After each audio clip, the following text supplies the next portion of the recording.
Yes, so Hi, my name is Jonathan Gosier, founder of Apps4Africa, co-founder of Metalia, and also the facilitator of the Apps4Africa contest. This is the second year in a row we've done it, and it's a project and a competition that rewards innovative solutions to local problems in the African continent. okay. So what is App4Africa and how did it come about? It was really just an idea for a new way to engage young innovators. So big NGOs and big governments have, they've traditionally not been a part of the story of grassroots innovation. And I think they're realizing what an asset that is and how it needs to be preserved, rewarded, and encouraged. Yes. Because these are people who are solving problems that they don't have the time or resources or staff to solve. And so it just benefits everyone to see this happen and to see them encourage entrepreneurship. Okay, so with App4Africa, you have innovation reward. You reward innovation. Yeah. And which innovations are people desperate for? What do you think people are looking for in Africa? Yeah, so, I mean, it's interesting. Last year we did just a broad challenge, and a lot of the entries were related to agriculture. There were some related to corruption and Yes. politics, Governance. governance. Yes. And so those two things, I think, overwhelmingly sort of like dominate in every time we do a competition like this. So this year we decided to focus on the first one, climate change, people who are affected by climate change. How are crops changing? How are weather patterns changing? How's that affecting people? And what can be done about it? Are there ways of reducing or making traffic more efficient so that pollution is reduced and so on? So what kind of interest do you think you're going to start with this, and what from the time you announced the Apps4Africa for this year, what kind of response have you got, and what amount of response are you looking for in new development, new apps, new ideas for different challenges? So can you repeat that? You know, you're looking for interest to solve different problems. Yeah. What amount of interest have you seen come your way?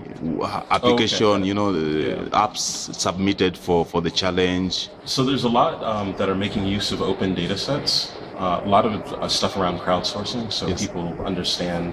I mean, having seen Ushahidi work very well, I think that in competitions like this, people try to replicate a winning model, and so collecting data from the public is a winning model.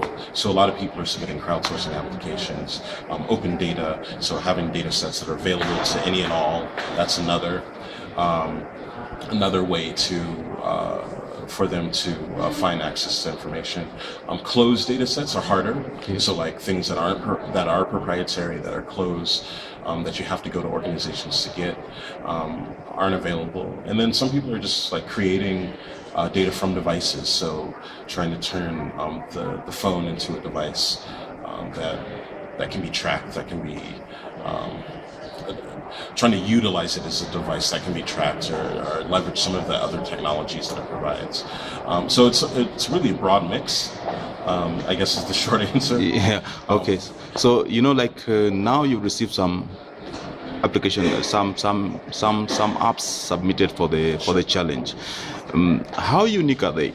The ones you've seen, and from last year's experience, what do you think you should be changing? And as mentors, because you are judges and you are also mentors for this.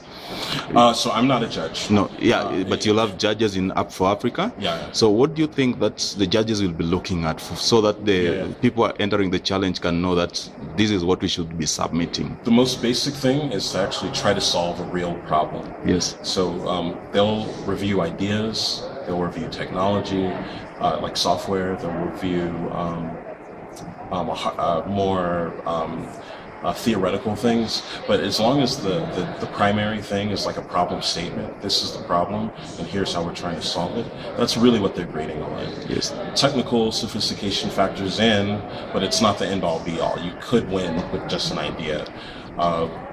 The reason why we sort of have hesitated about just making it about ideas is because we want people to actually put forth effort to actually solve the problem and not just think of solutions to solve the problem. Because I think it's easy. I mean, it's obviously easy to think of solutions. It's very very difficult to execute. Yes. So we want to make it. We want to reward execution as well as innovation. Okay, after rewarding the execution, after rewarding the best innovation, is there a way of monitoring? Because these are young people. They have ideas. Sometimes they submit a very good idea which they did struggling to submit, but after winning the competition, they remove their eyes from the prize and they focus on the money and they start spending it and it goes nowhere. Yeah. Do you have a way of monitoring this and making sure that somebody is mentored to the end? Yeah. So that was actually a big request from last year's competition, like follow-on support. And so what we did this year is we formed deals with groups like TED, Indigo Trust, William James Foundation, lots of different groups that are providing follow-ons, will potentially provide follow-on support for entrepreneurs. They obviously can't allot their time in advance, but they're all going to take a look at the applications that we've collected over the 2 months in each region, and then try to provide some opportunity for the winners of the competition. Okay. No guarantees, but it's just a broader network. Okay, so there's people who are doing business plans. There's people who are looking at social entrepreneurship grants. There's people who are doing business development.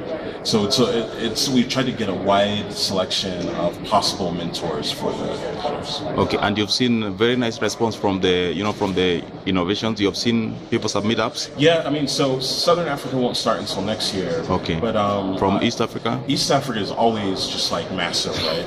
It's like I think there's 40 already, and it just started 2 weeks ago. I mean, there was 30 when the door opened to let in applications. There was already 30 in the queue.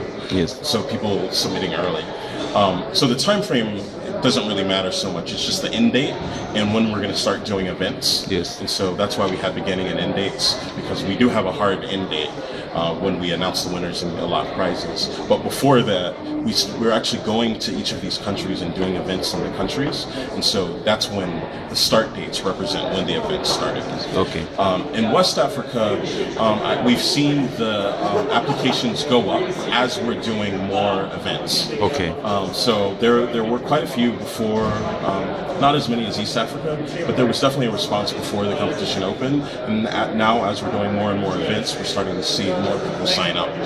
Okay, and you're seeing after this, after they've submitted apps, how many apps are you going to take for the next stage, for the initials? When you start, people submit apps. You can get 200, you can get 500. How many? Right. Yes. So we narrow it down to 15. Okay. And we submit those 15 to a panel of judges. They vote independently, giving a criteria that we select, and then they respond.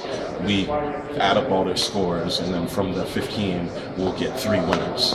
Okay. That's how we know. And each winner will take? The prizes, I don't know the exact prizes, but if you go to Apps4Africa.org, yes, the prizes are listed there. I think the first prize is like $15K, then $7K, then $3K US dollars. Yes. But check the website for the actual numbers. Okay. That's very interesting. So apart from App4Africa, you're doing Metalia, which is data mashups. So how is it going? And from the time you left Swift River, and it was also your idea. How is it growing? Metalia. It's growing. It's going just fine. We're in a business incubator. We're going to launch end of November. Things are really good. Okay. You're getting more interest from the corporates, the media? Yeah, I mean, we wanted to target business. Okay. Yeah.